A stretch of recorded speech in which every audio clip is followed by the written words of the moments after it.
I've got here two speedometers from S90s. This is the original. If you can see it in the video here, the needle's missing and the paint on the gauge face is really badly faded, as are the numbers on the odometer.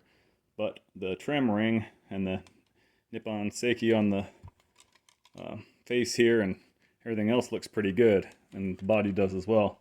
I got this kind of trashed one for 30 bucks on eBay on the whim that gauge face in the pictures on his ad looked a lot better, and it really does in person too, and it's got an intact needle.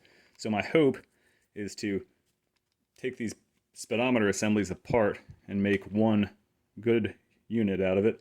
I've got a seal. I ordered a seal from Japan, OEM Honda. So I'm going to go ahead and pull these out and get started on that. And I'll walk you through the steps. Probably on the second one, I plan to take this one apart first because it's already destroyed.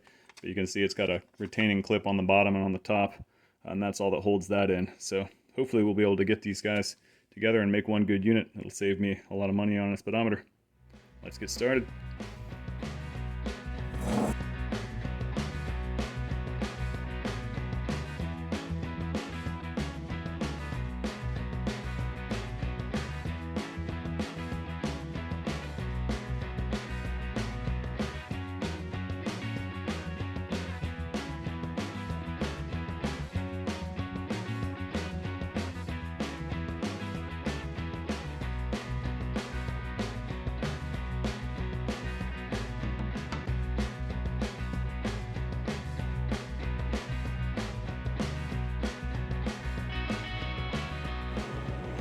So I've got the face off of this one, and that panel looks just beautiful. I mean, that is pretty close to mint considering how bad this looked.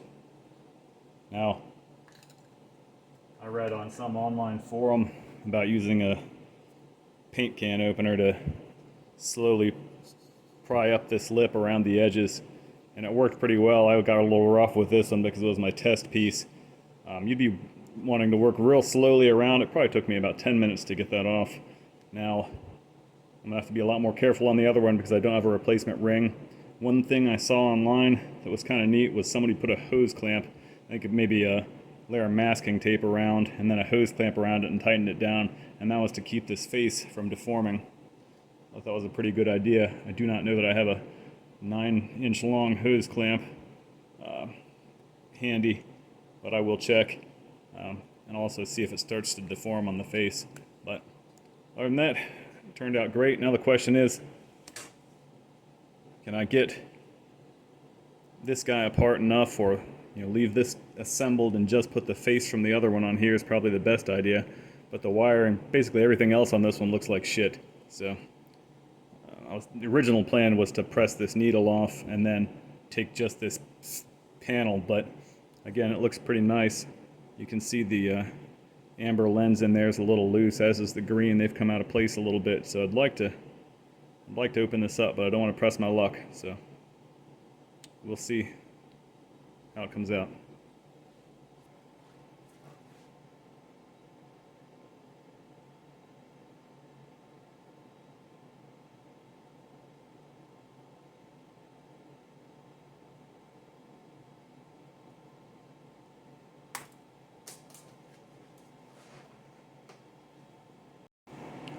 So I was able to gently pry the needle off. There are specific tools made for that. I do not have them. So hopefully now we can just take off the two panel screws and lift this guy up, and we'll be able to re-glue these two lenses down.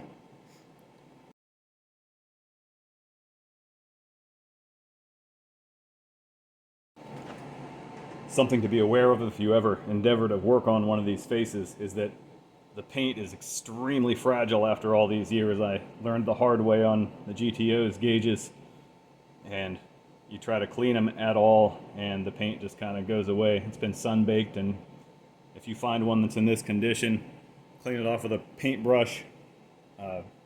You might hear otherwise, but at least test in an inconspicuous area because there's not much that can be done at that point.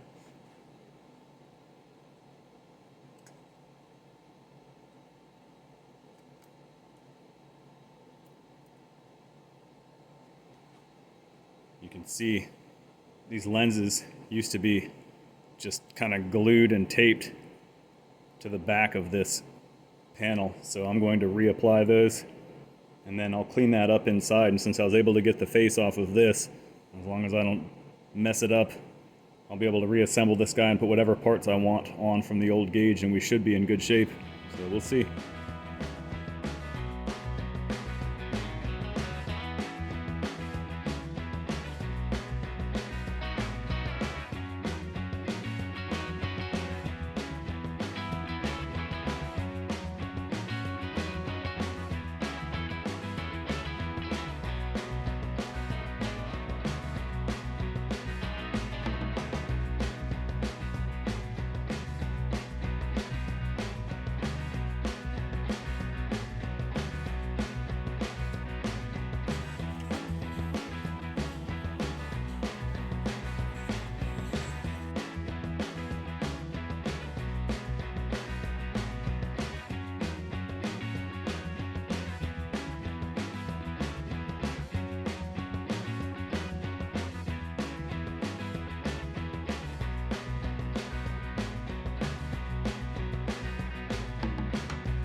While I was working on the speedometer, I noticed that the old one has 3 screws holding it on, and the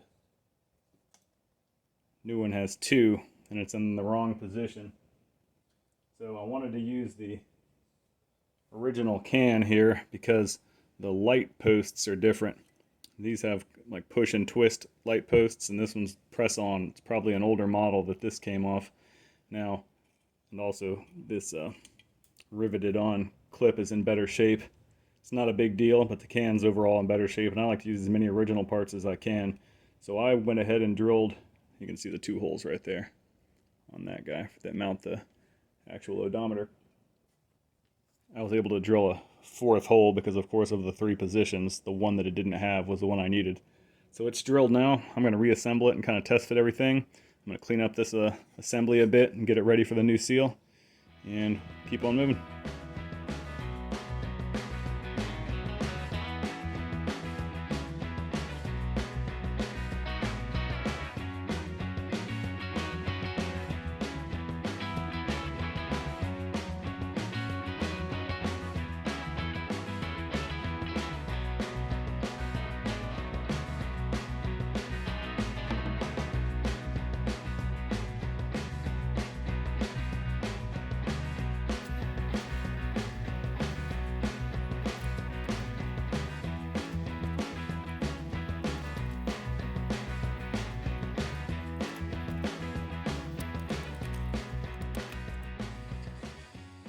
the needle's got a white gloss on it, which at the tip is kind of coming off. So I'm going to see what kind of white gloss paints I have and see if I've got anything suitable. Face went on nicely, everything's looking good. Needle's all dry. Looks pretty good.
Well, I got it reassembled.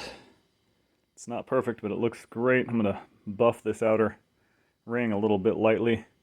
While I was peening the back edge here back down, some kind of black dust came off of the seal, and it's on the inside of the face a little bit. So I'm going to see if I can't get that to shake back off of the white.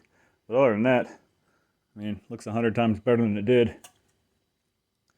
That's the original. So pretty big improvement for 30 bucks and a couple hours worth of work. You can get repros. I've got to say, I've gotten an awful lot of Chinese and Thailand repros on this bike and the Trail 90 restoration, and they're not good. I'm often able to take parts off the Chinese part and use the originals and, you know, make a working item, but really some low quality stuff by and large, if it works at all. Anyway, I think that turned out fantastic. So another neat part is we were at 8, an illegible number, maybe 56 on the other one, and this is at 8064. So these are really close to the same mileage. You can, of course, get into this and change this mileage to reflect your current mileage. It's not really hard. I haven't done the specific model, but there's locks in there. You pull the faceplate off and you can get them to wind. Another point, while you're in here, take a small flat blade or something that'll fit into that speedometer and give it a spin. Mine was, even the good one was pretty close to seized. So I don't know if you can see that needle moving. That's just a little bit of thumb spin. I put a little corrosion X in there. It kind of softened up the factory grease, and that was able to get this one back moving. This other one's just trash inside. So anyway, worked out really nicely. I'll put the new seal on and give this a quick buff, and I think we're ready to go on to the next project. Like and subscribe if you want to follow along with this restoration and others, and let me know if you have any questions.